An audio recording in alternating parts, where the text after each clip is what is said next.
My parents insisted my new house fit my brother's whole family. Instead, I bought a 2-bedroom bungalow. They screamed, "Where do we sleep?" I said, "You don't." My parents didn't just ask if I could house my brother's family in my new home. They demanded it. They expected me to sacrifice every ounce of my hard-earned sanctuary for them. But after 34 years of being the family doormat, something inside me finally snapped that my name is Morgan. And for decades, my life was a quiet, relentless sacrifice. At 34, I finally achieved a dream I'd worked for my entire adult life. I bought my first home. As the first college graduate in my family, this wasn't just a house. It was a monument to my resilience, a hard-won victory. What I never could have predicted was that my parents and my younger brother, Kyle, would immediately see my achievement not as my triumph, but as the perfect solution to their perennial housing crisis. I grew up in an outwardly idyllic suburban Ohio home. But inside our 4-bedroom colonial, an unspoken, steel-hard rule governed everything. Kyle came first. 3 years my junior, he was the golden child, forever bathed in the warm glow of my parents' unconditional approval. While my straight-A report card in 3rd grade earned a quick glance and was then tucked away, Kyle's C's 2 weeks later were met with cheers, ice cream, and my mother, Sandra, beaming with pride, declaring, "Kyle just needs extra encouragement to shine." For me, excellence was simply the bare minimum. My worth was directly tied to how little I needed, and how much I could achieve without fuss. By middle school, this cruel favoritism became impossible to ignore, a wound that never quite healed. I vividly remember coming home from 7th grade to find my bedroom furniture being hauled into the cramped guest room. "Your brother needs more space for his gaming setup," my father muttered, refusing to meet my eyes. "Boys need room to grow." I stood there, a gut-wrenching knot in my stomach, watching my carefully arranged bookshelf, my only personal haven, dismantled piece by piece. When I started to cry, my mother pulled me aside, her voice dripping with the familiar, saccharine disappointment. "Morgan, be reasonable. Kyle gets frustrated in small spaces. You are so good at adapting." That phrase became the bitter refrain of my childhood, a mantra of my own erasure. Morgan adapts. Morgan understands. Morgan sacrifices. By high school, I had internalized that my needs were secondary. I threw myself into the debate team, excelling, winning regional competitions. My parents attended precisely 2 of my 37 tournaments over 4 years. They never missed a single one of Kyle's football games, even the away games 3 hours from home. But the most devastating blow, the one that truly changed the trajectory of my life, came during my senior year. I'd been accepted to Northwestern University with a partial scholarship, a dream within reach, contingent on the college fund my parents had started for me as a baby. 2 months before tuition was due, Kyle, then a sophomore, crashed the family car joyriding with friends. Instead of making him face the consequences, my parents dipped into my college fund to buy him a brand new replacement. "We will build it back up," my father promised, looking uncomfortable but determined. "Kyle needs reliable transportation for his summer job." That summer job lasted exactly 3 weeks before Kyle quit, declaring the manager a jerk. The car, however, became his prized possession. I, on the other hand, ended up at State University, working 3 part-time jobs just to cover what my now significantly smaller college fund and scholarships couldn't. Kyle predictably dropped out of community college after 1 semester, claiming it wasn't the right environment for his creativity. This agonizing pattern continued well into our 20s. While I meticulously built my career in marketing, Kyle bounced from job to job, accumulating credit card debt and financial crises that my parents perpetually resolved. When he met Amber at 22, they married within 6 months, their first child arriving just before their first anniversary. By the time Kyle was 28, they had 4 children and a perpetual housing crisis. My parents converted their basement into an apartment for Kyle's growing family 3 separate times.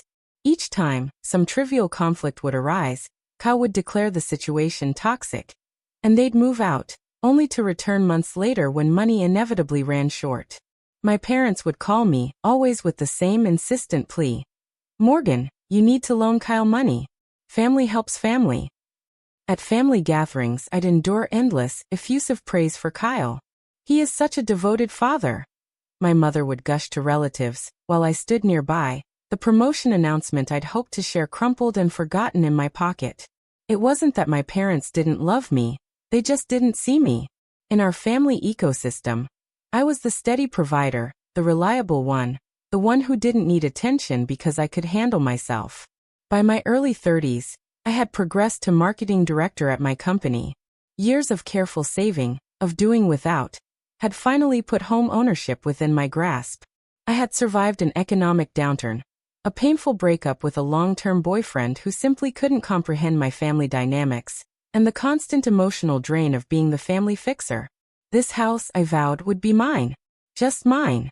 A sanctuary earned through years of relentless hard work, while I watched everyone else receive endless second chances, endless bailouts. What I didn't yet realize was that in my family's mind, my success was never meant to be for me alone. In their worldview, my achievement was simply the next, most convenient solution to Kyle's problems. It happened on a Tuesday. My boss, Janet, called me into her office, and my stomach immediately clenched with nerves about a recent marketing campaign. Instead, she smiled broadly, a genuine warm smile, and slid a folder across her desk. Congratulations, Morgan. The executive team unanimously approved your promotion to marketing director. You have earned this. For a moment, I just stared at the papers, seeing the substantial salary increase that would finally, truly, put my dream home within reach. That night, I allowed myself to create a new bookmark folder on my laptop. My home. The following Sunday, I arrived at my parents' house for our regular family dinner, a giddy excitement bubbling inside me. Kyle and Amber were typically late, so I thought I'd have a few precious minutes to share my news with just my parents first. As we sat in the living room, waiting for the lasagna to finish baking, I took a deep breath, my heart pounding. Mom, Dad, I have some exciting news. I got promoted to marketing director, and I'm finally going to start looking for a house to buy. My mother's face lit up, but not for the reason I expected. Not for me. Oh, Morgan, this is perfect timing. How many bedrooms will it have for Kyle's kids? They are really outgrowing the basement setup. My stomach dropped, a lead weight plunging through me. Before I could even respond, my father jumped in, already planning my future as if it were a game of Sims. You should look in our neighborhood. The Hendersons are selling their place for bedrooms. You could convert the den into a fifth. That would give Kyle and Amber their space, and each of the kids could have room. I sat there, words failing me, as they continued to plan my entire home purchase around Kyle's needs. When I finally found my voice, it came out smaller than intended, a mere whisper against the tidal wave of their assumptions. Actually, I was thinking of a small place just for me. Maybe a 2-bedroom so I can have an office for remote work days. My mother laughed, a dismissive tinkling sound, as if I'd told a cute, but utterly ridiculous joke. Morgan, be practical. Why would you want all that empty space? Family needs to stick together. Just then, the front door banged open, and Kyle and Amber herded their 4 boisterous children inside. Within minutes, the conversation had shifted, as it always did, to their latest landlord dispute. As Kyle loudly complained about unreasonable expectations regarding on-time rent, my mother caught his eye. Kyle, Morgan has some wonderful news that might help everyone. Just like that, my hard-won achievement, my lifelong dream, had been snatched away and reframed as their solution. By the end of dinner, Kyle was already discussing which furniture would go in their part of my future house. Not once did anyone genuinely congratulate me on the promotion itself. I was invisible. The next weekend, I met Tanya, the real estate agent a colleague had recommended. She was brisk, efficient, and most importantly, focused entirely on what I wanted. So tell me about your dream home, Morgan, she said as we sat in her office. For a moment, I hesitated, my mother's voice echoing in my head, telling me to be practical. Then I straightened my shoulders, a tiny spark of defiance flickering within me.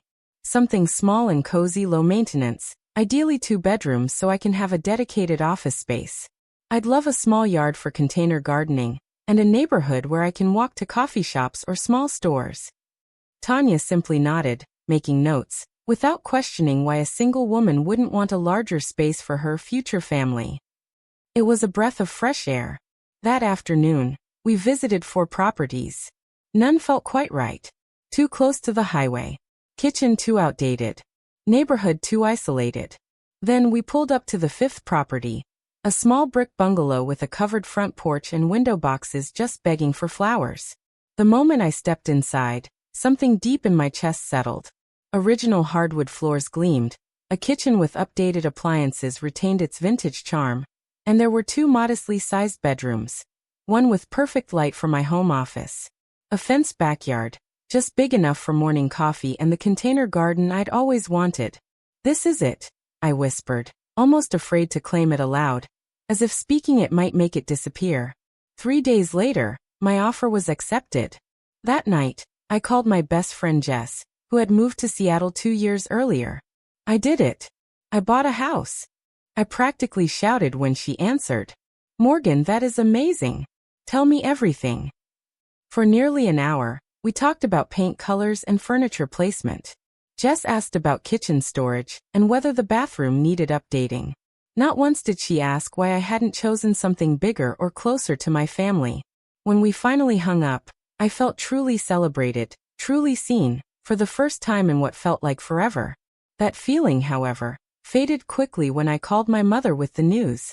"You put an offer on a house without letting us see it first?" Her tone carried clear, cutting disappointment, as if I had betrayed her. "It's perfect for me, Mom.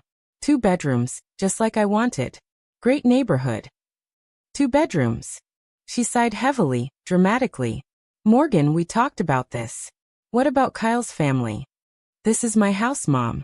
For me." The silence on the line was deafening before she abruptly changed the subject. That night, my phone rang at 11:30 p.m. Kyle's name flashed on the screen, and a familiar dread coiled in my gut. "Hey sis, congrats on the house thing," he said, his voice overly casual, sickly sweet. "Mom mentioned it's a fixer-upper. Good thing I know construction. I can help renovate those extra rooms for the kids." My throat tightened, a sudden dryness making it hard to swallow. "There are no extra rooms, Kyle. It's a 2-bedroom bungalow." 2 bedrooms. He paused, clearly processing this unexpected information. "So like there's a basement we can finish, right?" "No. Just 2 bedrooms. One for me, one for my office." "But where are we supposed to fit?" The audacity, the sheer, unblinking entitlement, hit me like a physical blow. Somehow, without a single direct conversation, my entire family had already decided my home purchase was actually for them. "Kyle," I said, my voice thin, "I never said you were moving in with me." He laughed, that same dismissive laugh our mother had used countless times. "Come on, Morgan. Don't be selfish. You know our situation is tough right now." As I hung up, a knot of anxiety formed in my stomach, growing tighter with each family interaction over the following weeks. Yet somewhere alongside that overwhelming anxiety, something else was forming too. A tiny, fragile boundary that whispered, almost imperceptibly, "This home is mine." By the way, if you're still with me and gripped by this story, make sure to hit that subscribe button. More unbelievable tales of finding my voice are coming.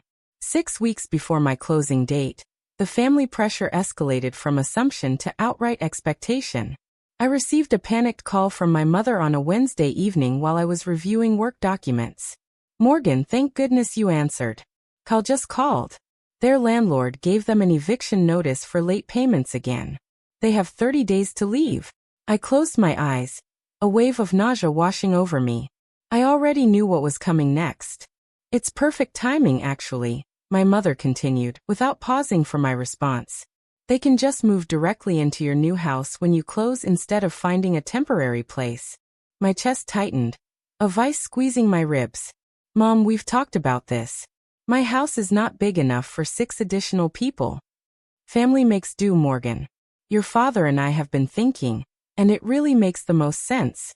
Kyle can help with your mortgage, and you'll have built-in childcare if you ever need to work late." The fact that I rarely needed childcare, since I didn't have children, seemed completely irrelevant to her. "Mom, I cannot have them move in with me. There literally isn't space." "We will discuss it Sunday," she said firmly, then hung up, ending the conversation as if she'd won an argument I hadn't even agreed to have. Sunday dinner arrived, and I actually considered making an excuse to skip it.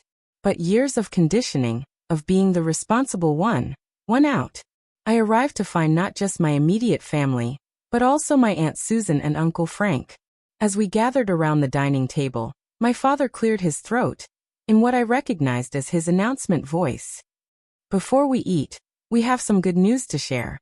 As many of you know, Kyle and Amber are facing another housing transition, but Morgan has generously offered to have them move into her new house when she closes next month.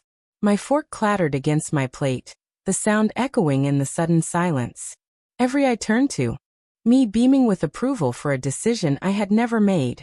Actually, I started, my voice barely a squeak, but Aunt Susan reached over to squeeze my hand, cutting me off. Such a selfless girl you have raised, Sandra. Always thinking of others. Amber, clearly not noticing my frozen horror, pulled out her phone. Morgan, I wanted to show you these Pinterest boards I created for the kids' room designs. I'm thinking bunk beds for the boys in one room, and the girls can share the other space. I would need to keep one bedroom as my office, I said weakly, a desperate plea. Kyle laughed. Come on, sis. You can work at the kitchen table. The kids need actual rooms. Throughout dinner, they discussed my house as if it were a family decision. Kyle casually mentioned converting my planned office into a bedroom for his daughters. My mother suggested I could make do with a desk in my bedroom corner. Not once did anyone ask what I wanted. After dinner, Kyle's children, clearly coached, presented me with crayon drawings labeled Our New Home. 8-year-old Tyler's picture showed a large house with 7 stick figures in front. 6-year-old Emma had drawn herself in what was clearly labeled Emma's room, with princess decorations. The twins, 4-year-old Mason and Maddie, had scribbled what their grandmother had clearly helped them label as our toys throughout various rooms of the house. I drove home that night with the drawings on my passenger seat, feeling physically ill, my stomach churning with betrayal. That week, panic attacks began waking me at 3 a.m. I would gasp for breath, drenched in sweat, imagining my small, perfect home overrun with toys, noise, and chaos. My sanctuary, my refuge, slipping away before I even had the keys. At work, my performance began to slip. My boss, Janet, a sharp, observant woman, noticed during our weekly check-in. Morgan, you seem distracted lately. Is everything okay with the house purchase? I considered giving a polite, professional response. Instead, to my horror, I burst into tears. The whole story, years of suppressed anger and pain, spilled out in a torrent of sobs. Janet listened quietly, offering tissues and not a single judgment. Morgan, she finally said when I quieted, her voice gentle but firm. What would you tell a friend in this situation? The question stopped me short. I would tell her that she deserves to enjoy the home she worked for. I whispered, the words catching in my throat. Then why are you not telling yourself the same thing? The question, sharp and true, followed me home, echoing in my empty apartment. That evening my doorbell rang. Kyle stood there with a measuring tape and notebook. Thought I'd get some measurements for our furniture, he said, walking past me into my apartment without waiting for an invitation. As he measured my living room, chatting casually about how they would arrange their sectional sofa, something inside me began to crystallize, hardening into a sharp, unyielding resolve. This wasn't just about a house anymore. This was about my entire life pattern of sacrifice, of accommodation, of being erased. The following Sunday, I tried once more, a desperate, final attempt to correct their assumptions at family dinner.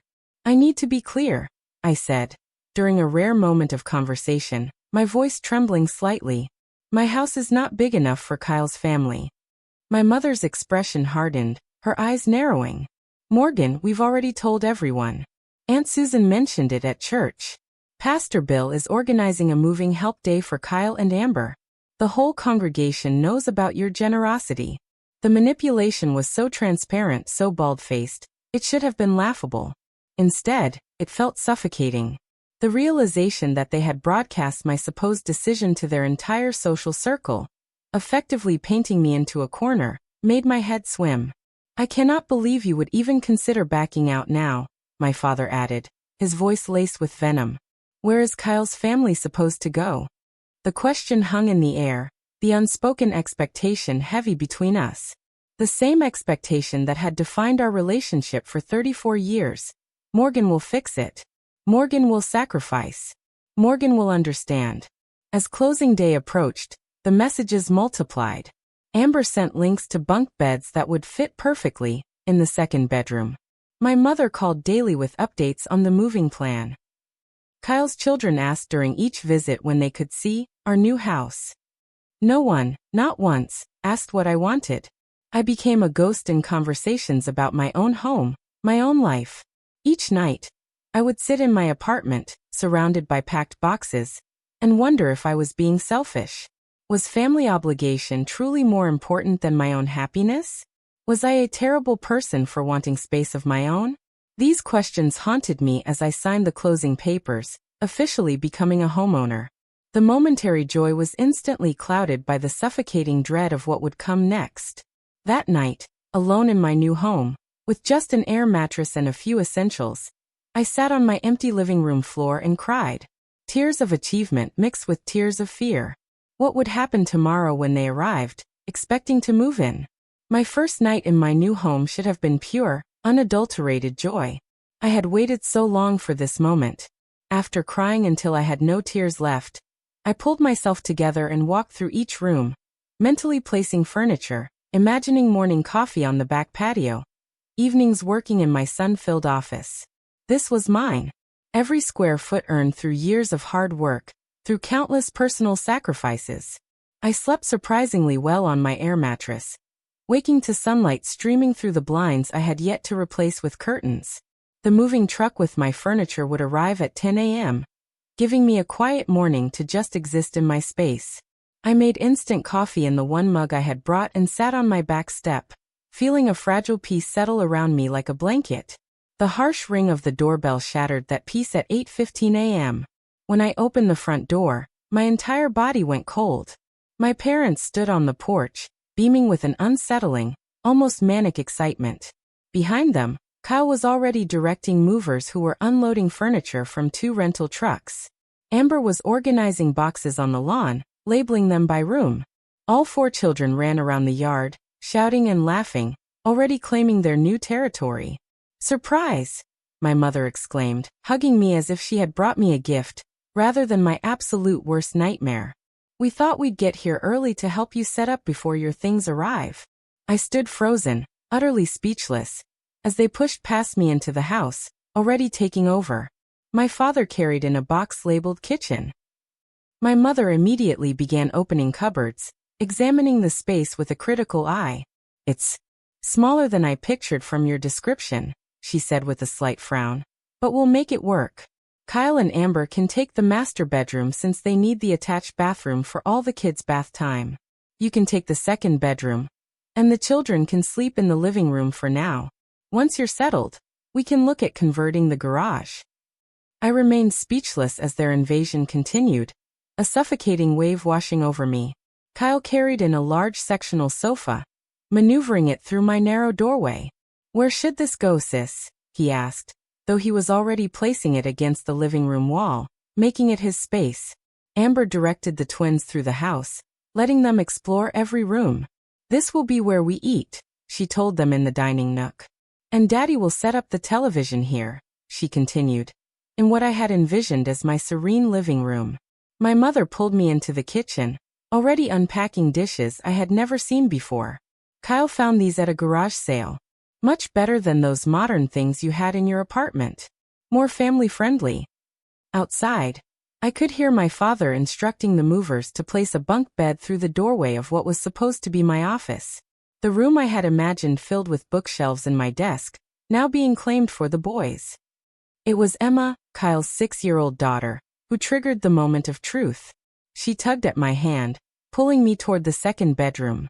"Grandma says you will sleep here, but where will me and Maddie sleep?" My mother overheard and called from the kitchen. "Morgan, show Emma where you'll put the girls' beds in your room." "No," I whispered, so quietly no one heard, my voice catching in my throat. Emma pulled harder on my hand. "Where will our princess beds go?" Kyle entered with another box, oblivious. Mom said you would get rid of your queen bed and get twin beds for you and the girls to share your room. My mother nodded, entering with a stack of plates, utterly convinced. It makes the most sense. The boys need their space, and you can bond with the girls. Then, her eyes finally landed on the actual dimensions of the second bedroom. Her face fell. Where do we sleep? The words exploded from her, raw with shock and indignation. This is barely big enough for one person. Where do we all sleep? Something inside me snapped. 34 years of accommodation, of swallowing my needs, of being the responsible one while everyone else took, dissolved in an instant. You don't, I said, my voice suddenly calm, clear, and utterly devoid of emotion. The entire house seemed to freeze. Every eye turned toward me, a collective gasp hanging in the air. What did you say? My mother asked, her voice dangerously quiet, as if I had spoken in tongues. I said you don't sleep here. None of you do. This is my house. Amber appeared in the hallway, her face contorted with indignation. What are you talking about? We sold half our furniture to move here. We gave notice to our landlord. She pushed past me into my bedroom, then the bathroom, then rushed to check the closets, as if additional bedrooms might be magically hidden inside them. She even checked the linen closet in the hallway, opening and closing it with increasing, frantic frustration. Where are the other rooms? She demanded, tears welling in her eyes. Your mother said you bought a house big enough for all of us. My father's face darkened with anger. Morgan, you deliberately misled us. You knew Kyle's family needed a place to stay. I never offered my home, I said, the strange calm still flowing through me, a superpower I didn't know I possessed. I told you repeatedly that I bought a small house for myself. You chose not to listen. Kyle appeared from the second bedroom, his face flushed, incredulous. This is ridiculous. There's no space for the kids here. What were you thinking buying such a tiny place? I was thinking about what I wanted. For once. My mother stepped forward, her face set in the expression that had always made me back down before. Morgan and Wilson, you cannot be this selfish. Where is your brother's family supposed to go? You have always been the responsible one. You cannot change that now when we are counting on you. Her words were punctuated by a startling interjection from Kyle's 8-year-old son Tyler. Dad says this is our house now too. You have to share. Behind him, 4-year-old Mason nodded vigorously. Sharing is caring. But it was what Emma said next that truly crystallized everything, slicing through the air like a knife. She turned to her grandmother with genuine confusion. But Grandma, you said Aunt Morgan doesn't matter anyway. You said her job is to help us. The words hung in the air, heavy and inescapable. My mother's face flushed crimson. My father looked away, shame flickering across his features.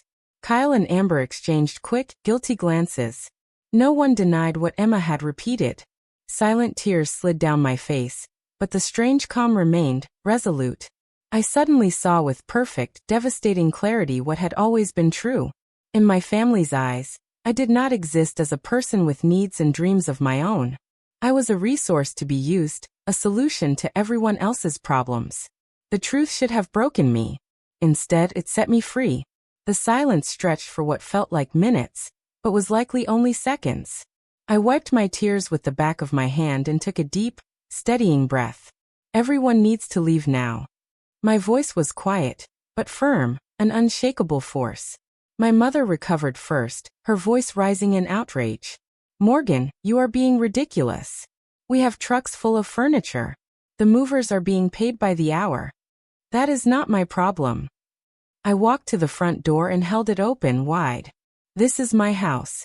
I did not invite any of you to live here. I have been clear about that from the beginning, but you all chose not to listen. Kyle stepped forward, his face darkening, menace in his eyes. You can't just throw us out. We have nowhere to go. You had a place to live until you stopped paying rent. That was your choice, not mine. My father's voice boomed in the small space, desperate. Morgan, family takes care of family. That is how we raised you. I laughed, a sound so unfamiliar it startled even me. Is it? Because from where I stand, this family only works in one direction. I give, everyone else takes. That is not true. my mother protested, a weak, flailing argument. Isn't it? I retorted, my voice gaining strength. Let me remind you of a few things. I took another steadying breath, preparing for the fight I had avoided my entire life. When I was 11, you took my college fund to bail Kyle out of juvenile detention after he vandalized the school. When I was 17, you took the rest of my college fund to buy Kyle a car after he crashed yours. I worked 3 jobs to put myself through school while Kyle dropped out after 1 semester because it was too hard.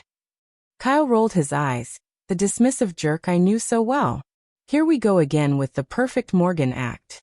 I am not perfect. I have just been cleaning up your messes my entire life. I turned to my parents, my gaze piercing. Every time Kyle makes a bad decision, you expect me to help fix it. Every financial crisis, every housing issue, every problem. But when I needed support, where were you? My parents exchanged uncomfortable glances, unable to meet my eyes. When I was hospitalized with pneumonia 3 years ago, neither of you visited because Kyle and Amber needed babysitting. When I got my first promotion, you forgot to come to the dinner I planned because Kyle had a fender bender. My entire life has been spent watching from the sidelines while this family revolves around Kyle. You are being dramatic, my mother said, but her voice wavered, betraying her. Am I? Emma just repeated exactly what you think of me. I do not matter. I am just here to help everyone else. Amber stepped forward, using her children as shields, her voice shrill. So you would just put your nieces and nephews on the street? What kind of monster does that make you? I am not putting anyone on the street. You had a home until you chose not to pay rent. That is not my responsibility to fix. Of course, it is your responsibility. Kyle shouted, his face purple with rage. You are family, and you have all this space to yourself. It is selfish. This is not all this space. This is a modest 2-bedroom house that I worked and saved for years to afford. I deserve to enjoy it. My father's face had turned an alarming shade of red, a dangerous warning. No child of mine talks this way about family obligation. Your mother and I sacrificed everything for you kids. Did you? Because from where I stand, you sacrificed everything for Kyle and expected me to do the same. The twins had started crying, confused by the shouting. Amber seized the opportunity, kneeling beside them with an exaggerated, comforting gesture. See what you are doing? Traumatizing children. Is your precious alone time worth that? My hands were shaking, but my resolve remained firm, a steel rod through my core. You have 2 choices right now. You can leave voluntarily, or I can call the police and report trespassers in my home. You wouldn't dare, my mother gasped, disbelief etched on her face. I pulled my phone from my pocket, my thumb hovering over the dialer. Try me. After everything we have done for you, my father began, his voice laced with the old guilt-tripping tactics. What exactly have you done for me lately? Name one thing in the past decade where you put my needs first. The silence was deafening, crushing. That is what I thought. I held the phone up. I am going to count to 10. Then I am calling. This is not over. Kyle snarled, but he motioned to Amber and the children. Get the kids in the car. But our things. Amber protested, distraught. 1. I began counting, my voice steady, unyielding. The next few minutes were a blur of frantic activity. My parents, stunned by my unprecedented rebellion, moved in slow motion toward the door. Kyle and Amber hurried their confused, crying children outside. The movers, clearly uncomfortable with the raw family drama, began carrying boxes back to the trucks. 2. 3. My mother tried once more, a desperate, final plea. Morgan, please think about what you are doing. 4. 5. My father, defeated, put his arm around my mother. Come on, Sandra. She has made her choice. 6. 7. As they finally stepped outside, Kyle turned back, his face contorted with anger and something else, fear perhaps. For the first time in his adult life, his safety net was refusing to catch him. You are not real family, he spat, venomous. Real family does not do this. 8. 9. They moved down the walkway. My mother openly crying now, my father rigid with anger. Kyle slammed his car door so hard the window rattled. Amber herded the children into their minivan, shooting venomous looks my way. 10. I closed my front door as the vehicles pulled away. For a moment, I stood with my back against the door, shaking uncontrollably. Then I slid down to sit on the floor, racking sobs tearing through my body. Relief and grief and anger all poured out at once. A cathartic release of 34 years of suppressed emotion. My phone began buzzing almost immediately. Text messages from extended family members. Aunt Susan. How could you do this to your brother? Uncle Frank. Your parents are devastated. Cousins I rarely spoke to suddenly had strong opinions about my character. I turned off my phone and sat in the profound silence of my empty house, letting it wash over me. My moving truck arrived an hour later. The driver confused about the other trucks leaving. In a daze, I directed the placement of my furniture, going through the motions while my mind tried to process what had just happened. That evening, I created a Facebook account under a different name, just to check what damage control my family was attempting. I didn't have to search long. Amber had posted a tearful selfie with the children, captioned, "Homeless because family turned their backs on innocent children. Blood is not always thicker than water." The comments were filled with outrage on their behalf, though I noticed a few skeptical responses questioning how they became homeless in the first place. I closed the browser and turned off my laptop. Tomorrow, I would deal with the fallout. Tonight, I needed to sit with my decision and find peace in it.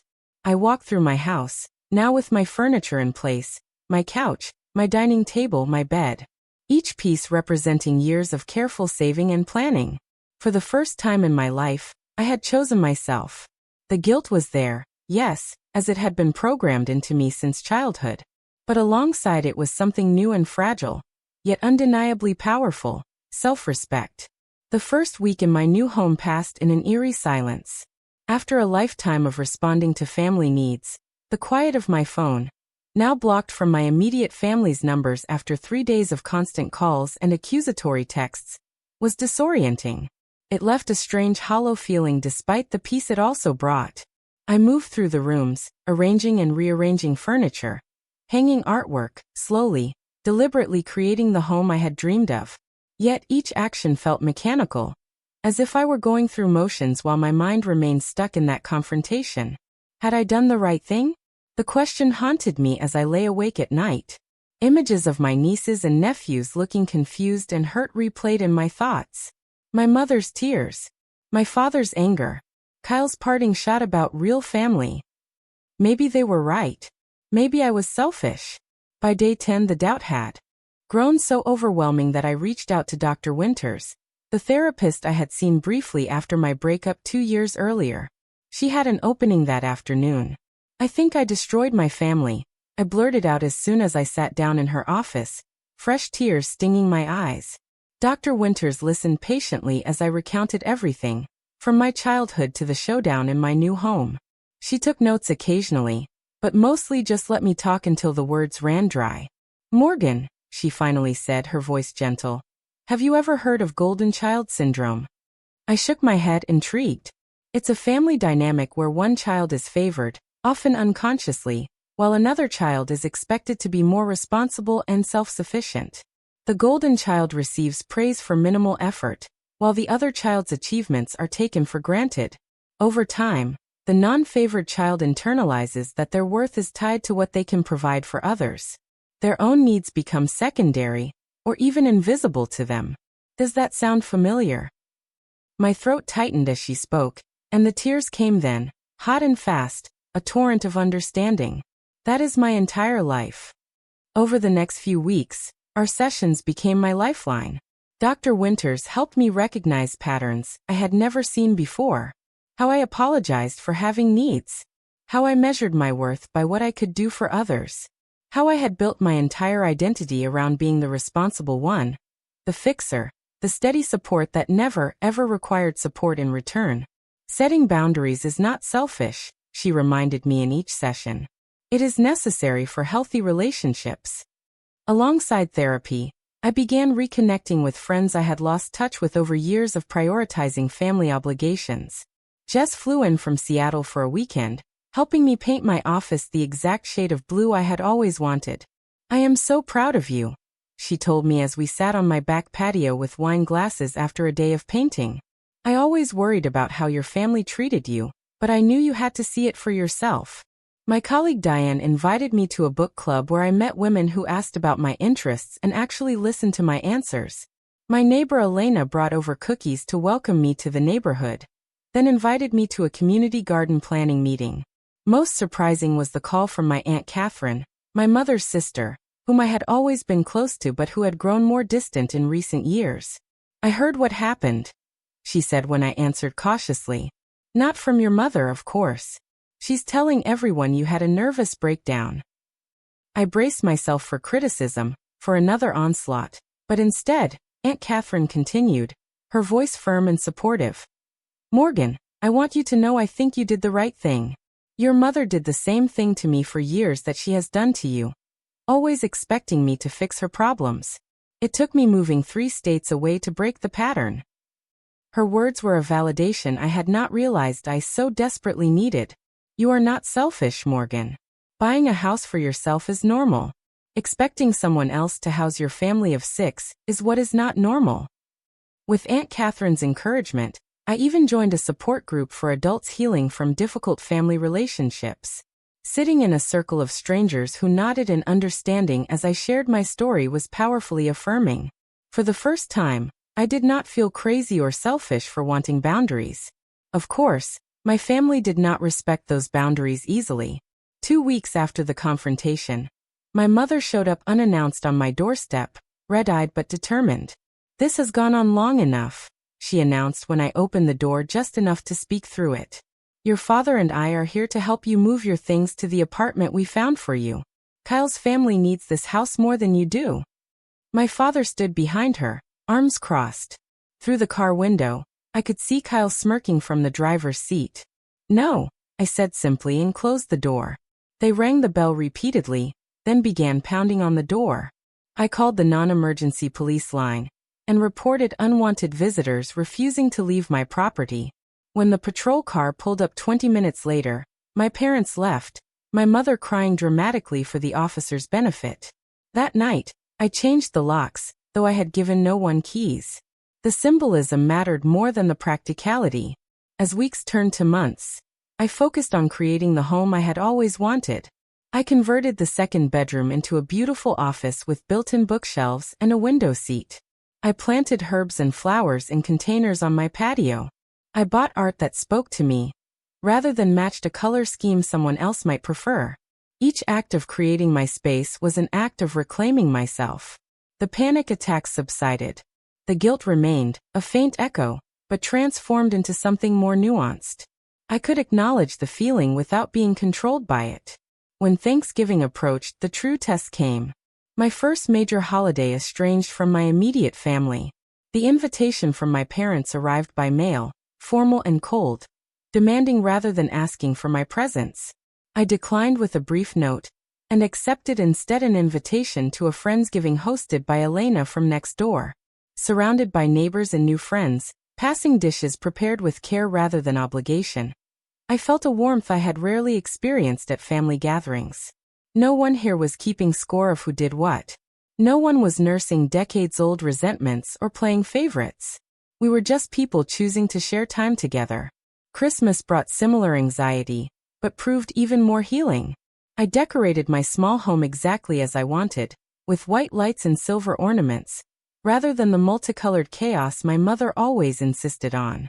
I volunteered at a local shelter on Christmas Eve and spent Christmas Day with Diane and her family, who treated me as an honored guest rather than free childcare for the cousins. New Year's Eve brought an unexpected twist. Elena hosted a neighborhood gathering where I met Gabriel, a literature professor who had recently moved in 3 houses down.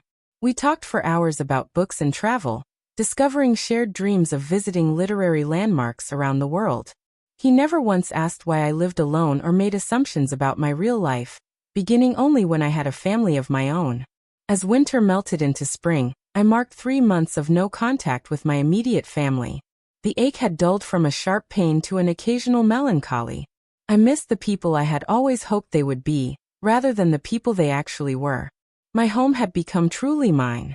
Each corner reflected my choices, my tastes, my life. The container garden flourished on my patio. My office became a place of creativity and productivity. The living room welcomed the friends who now visited regularly. For the first time in my life, I was not living in anticipation of someone else's needs. I was simply living. 6 months after the confrontation, my home had transformed into the sanctuary I had always dreamed of. Each room reflected my personality in a way no space I had ever occupied had before. Soft blues and grays in the living room, vibrant yellow accents in the kitchen. My office, with its wall-to-wall bookshelves, now filled with volumes I had always wanted to read but never found time for. I had settled into new routines. Sunday brunches with neighbors, Tuesday evening book club, Saturday morning farmers market with Gabriel, whose friendship had gradually blossomed into something more. For the first time, I was building relationships based on mutual respect rather than obligation. The unexpected encounter came on a Wednesday afternoon. I was selecting peaches at the grocery store when I heard a familiar voice asking about paper bags at the checkout. Kyle. He stood there, looking somehow both the same and different. His clothes were less expensive than he usually wore. His haircut shorter, his demeanor less entitled. Our eyes met across the produce section. For a moment, neither of us moved. Then surprisingly he approached. "Morgan," he said, his voice surprisingly lacking the anger I had expected. "How are you?" "I'm good," I replied cautiously. "You?" He shifted uncomfortably. "Getting by. I got a job at Thompson Manufacturing. 3 months now. Steady work."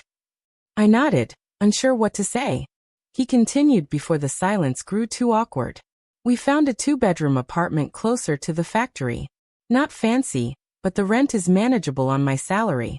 Amber started working part-time too, now that the twins are in preschool." The information genuinely surprised me. Kyle had always considered factory work beneath him, and Amber had insisted staying home with the children was the only acceptable choice. "That's good to hear," I said sincerely, a strange warmth spreading through me. "Yeah, well." He looked down at his basket, containing basic groceries rather than the premium brands he usually insisted on. "Had to grow up sometime, I guess." We chatted awkwardly for a few more minutes before parting ways. As I drove home, I realized something significant had changed. Kyle had not asked for money. He had not made me feel guilty about his situation. He had simply shared information about his life, almost like a normal adult conversation. 2 weeks later, my phone rang with my mother's number. After a moment's hesitation, I answered.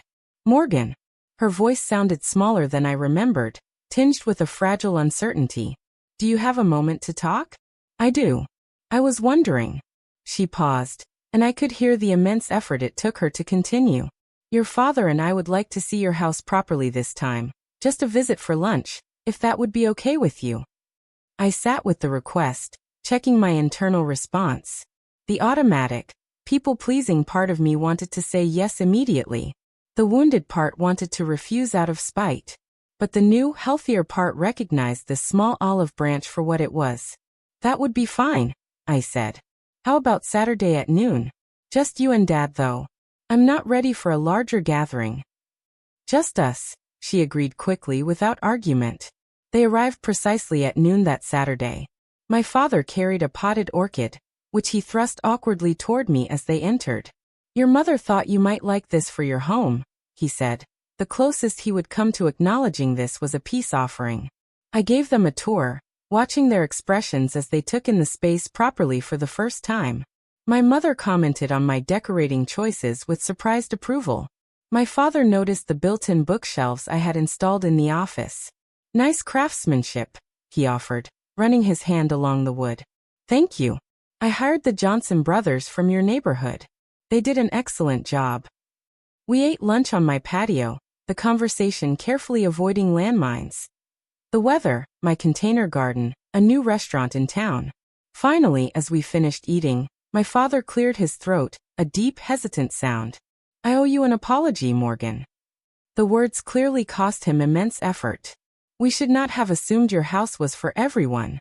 It was your achievement, and we did not respect that." My mother looked down at her plate.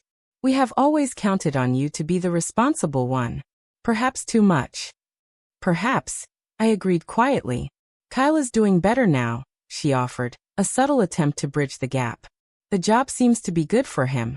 The structure, you know. I nodded. He mentioned that when I ran into him at the store. He told us. My father said, a flicker of something almost like pride in his voice. Said you were polite to him. Thank you for that. The acknowledgement, small as it was, meant something. They stayed another hour, the conversation gradually becoming less strained, more authentic. As they prepared to leave, my mother hesitated by the door. Would it be all right if we visited again sometime? I would like that, I said truthfully, but I need you to call first and respect if I say it's not a good time. She nodded, accepting this boundary without argument for perhaps the first time in our relationship. Over the following months, a new pattern emerged.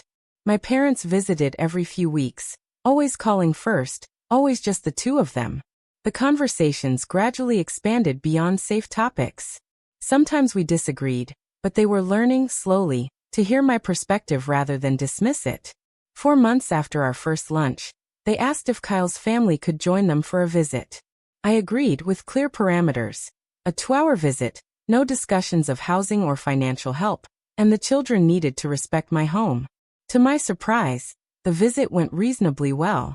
Kyle and Amber arrived with clearly coached children who said please and thank you, and asked permission before touching anything in my home.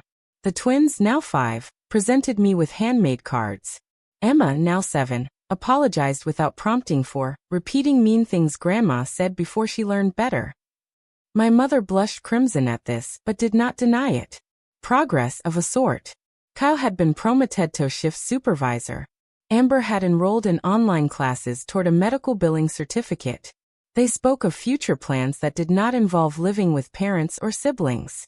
Small steps toward independence that I genuinely celebrated with them. When they left, Kyle lingered behind the others, a rare, vulnerable moment. I never said thank you, he said quietly, his gaze meeting mine. For what? I asked, genuinely curious. For not giving in. If you had let us move in, I would never have figured things out on my own. He looked toward his family, waiting in the car. We're doing okay. Not great yet, but okay. And it feels different when it's because of what I did, not what someone gave me. The moment of insight surprised me, a genuine, hard-won wisdom. I'm glad things are working out for you, Kyle. They are. And Morgan, he added, a small, shy smile touching his lips. Your house is really nice. It suits you. As they drove away, I realized the enormous weight I had carried my entire life had lightened considerably. My family was far from perfect. The golden child dynamic would probably never fully disappear. But something fundamental had shifted. For the first time, they were seeing me not just as a resource, but as a person with my own needs and boundaries. That evening, Gabriel came over for dinner. As we sat on my patio watching the sunset, he asked about my family visit. Better than expected. I told him, a genuine smile on my face. I think we're finding a new way to relate to each other. I'm glad, he said, squeezing my hand gently. You deserve people who respect your boundaries. The simple statement warmed me more than he could know. That was the real victory in all of this. Not just setting boundaries, but finding people who respected them without being forced. People who saw me as whole and complete, exactly as I was. My house had become more than just a physical space. It represented the life I had built for myself. Brick by brick, choice by choice. A life where I mattered, where my needs were valid, where no was a complete sentence. The journey from family doormat to woman with boundaries had been painful, devastatingly so. But sitting here in my own space, surrounded by my own choices, I knew with every fiber of my being that it had been worth every difficult moment. Have you ever had to set incredibly difficult boundaries with family to protect your own well-being? I would love to hear your stories and experiences in the comments below. Sometimes, standing firm is truly the kindest thing we can do for ourselves and, ultimately, for others. If this story resonated with you, please hit that like button and subscribe to hear more stories about finding your voice and reclaiming your life. And if you know someone struggling with family boundaries, please share this video with them. Remember, you deserve a life that honors your needs too. Thank you for listening to my journey. Take care.